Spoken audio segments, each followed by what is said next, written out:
She wasn't always this way. Before the candles, before the dark chants, before the whispers in the night, she was just a girl, a daughter, a friend, someone who used to laugh. Her name was Miriam. And when she was 7 years old, she used to sit by the window, watching the rain, humming worship songs her mother taught her. Her favorite was "Jesus Loves Me." She believed that. She really did. Until the night the man in the hallway stepped into her room. No one believed her. Not her teacher. Not even her mother. So she stopped humming, and the silence inside her began to rot. Can the broken become dangerous? Can a girl ignored by heaven become a voice for hell? If you've ever looked at someone society calls evil and wondered what happened to them, this story is for you. Before we go deeper, I need you to do something for me. If your heart feels heavy already, if you believe no one is beyond the reach of grace, that like button, subscribe to LWN, tap the bell so you don't miss these powerful truths, and prepare yourself because this story is not what you think. Miriam didn't choose the darkness. The darkness chose her, and once it wrapped around her, it lied to her. Told her, "You were born for this," but that wasn't true. No one is born a witch. The world makes them one. As Miriam grew up, she learned how to keep secrets. Pain became normal. Fear became home. And when her mother died without ever acknowledging the truth, something inside Miriam cracked. That's when she met Lydia, a kind woman, gentle, strong, and different. Lydia didn't go to church. She had crystals around her neck, books with strange symbols on the cover, and she spoke of the goddess with glowing eyes. But most of all, she listened. She didn't judge Miriam's pain. She embraced it. She didn't call it sin. She called it power. And for the first time in years, Miriam felt seen. But here's the twist: pain that isn't healed will always look for a place to be powerful. The world didn't give Miriam Jesus. It gave her spells and rituals and tools to control what once destroyed her. So slowly she said goodbye to the cross and good morning to the altar of self. People came to her for readings, for curses, for healing. But the girl who once sang, "Jesus Loves Me," now whispered in tongues not taught by the Spirit. Can a soul get so lost it can't find its way back? Or is there still a light that reaches the deepest cave? C.S. Lewis once wrote, "The safest road to hell is the gradual one, the gentle slope, soft underfoot, without sudden turnings, without milestones, without signposts." Miriam didn't leap into darkness. She was led there, gently, step by step, by a world that didn't heal her, only taught her how to hide. But here's where everything changed. One night, a girl came to her, desperate, broken, just like Miriam once was. She said, "Please, I don't want to curse him. I want to be free." And Miriam, for the first time in years, felt something stir. Something old, something soft, something like grief. Because deep inside, she remembered what it felt like to want freedom more than revenge. So she didn't give the girl a spell. She gave her a Bible, and after the girl left, Miriam sat alone. Tears fell, and a memory came rushing back. That little voice singing by the window, "Jesus loves me, this I know." Could he still love her after all she had done? After the spells, the darkness, the deception? Can a witch be forgiven? Can the world's damage be reversed by heaven's mercy? If that question burns in your heart, I want you to do 2 things. Comment below. No one is too far for God.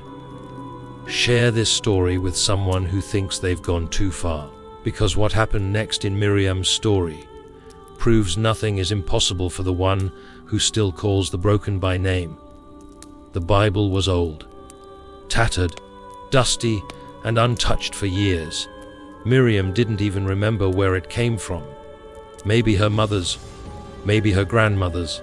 But that night, when the girl left and the room grew cold and silent, Miriam opened it. Her fingers trembled.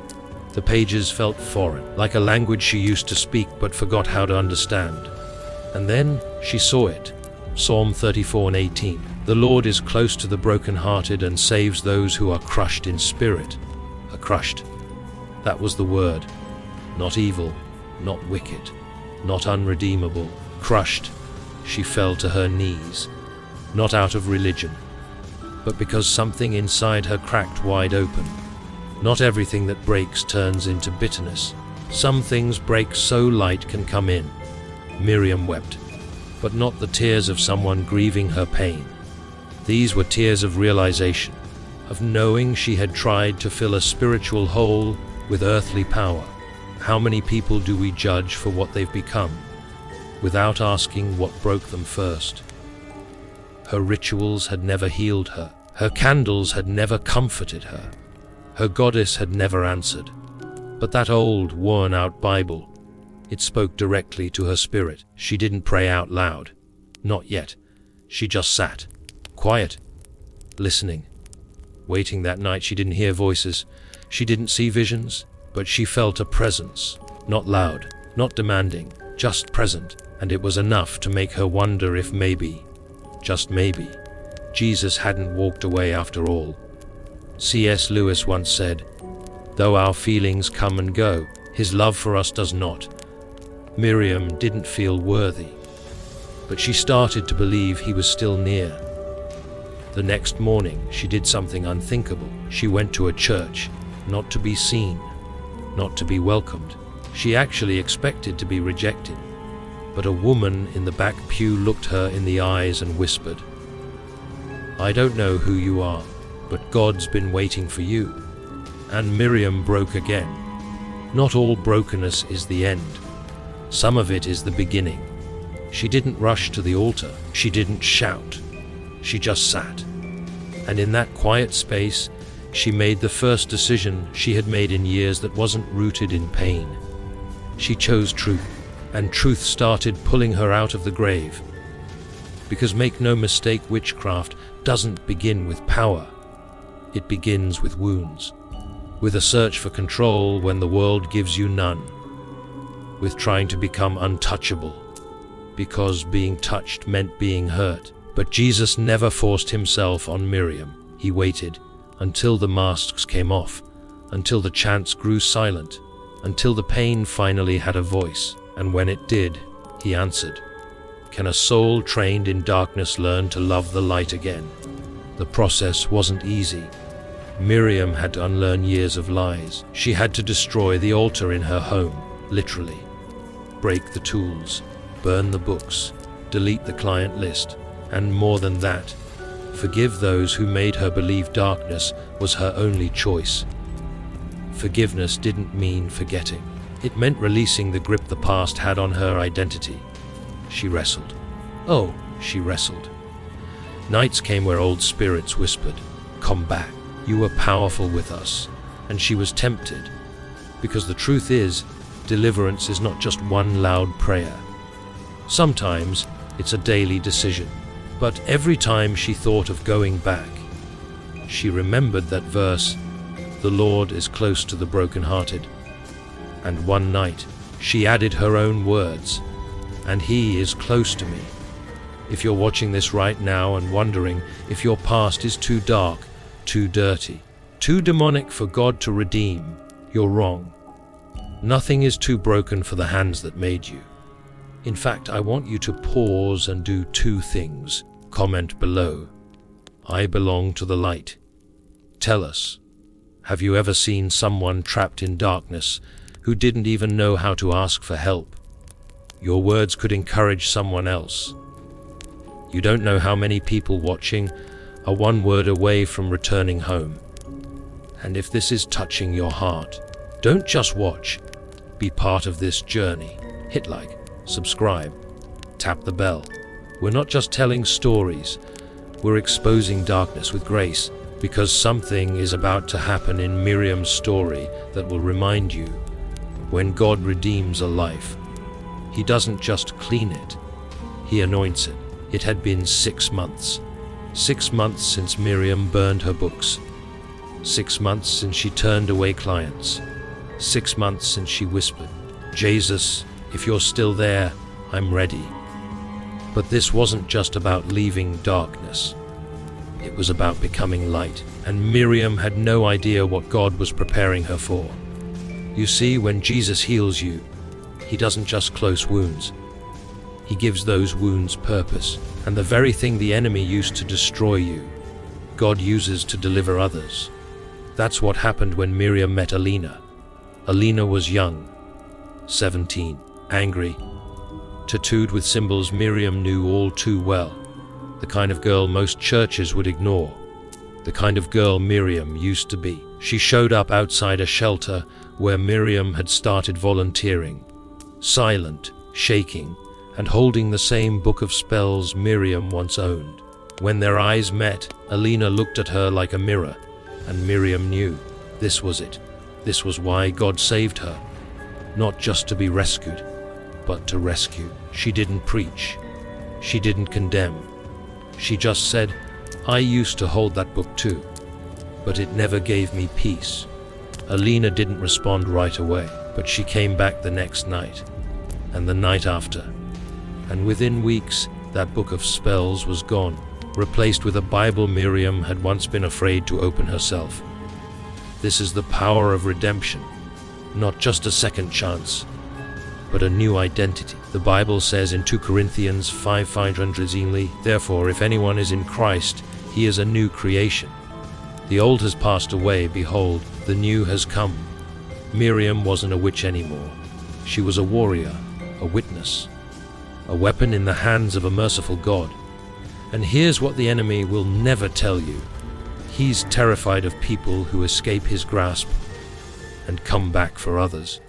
Because when Miriam started speaking publicly, when she began to share how the world made her a witch, but God made her whole, something shifted. People who had been hiding in shame came forward. People who thought they were cursed began to believe they were called. People who once dabbled in darkness began crying out for deliverance. All because one woman dared to say, "I was wrong, but Jesus made me right." C.S. Lewis once said, "You can't go back and change the beginning, but you can start where you are and change the ending." Miriam couldn't undo what had happened to her. She couldn't erase the nights, the spells, the whispers, but she could rewrite the ending, and so can you. Maybe you're watching this with your own memories. Maybe you've touched the darkness. Maybe you never meant to go so far, but life pushed you off a cliff with no rope. Hear me, you are not evil. You are not lost beyond return. You are not what they called you. You are what he calls you, redeemed. If you feel something stirring inside you, don't ignore it. That's not guilt. That's grace calling your name. And right now, I want you to do something bold. Comment below, "Jesus, rewrite my ending." Let that be your declaration. Let that be your step back toward the one who never stopped waiting. And if you've watched all the way through, don't leave without taking action. Hit that like if this story moved your heart. Subscribe to LWN and turn on the bell. Not for the views, but for the truth that's setting people free. Share this with someone who's still sitting in the dark, thinking they're too far gone. Because no one is born a witch.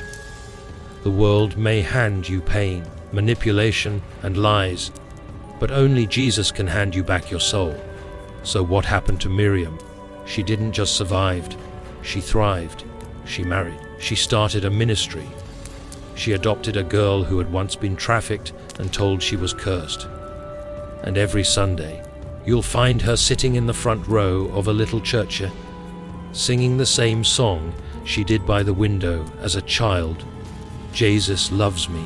This I know, because she finally knows, and now so do you.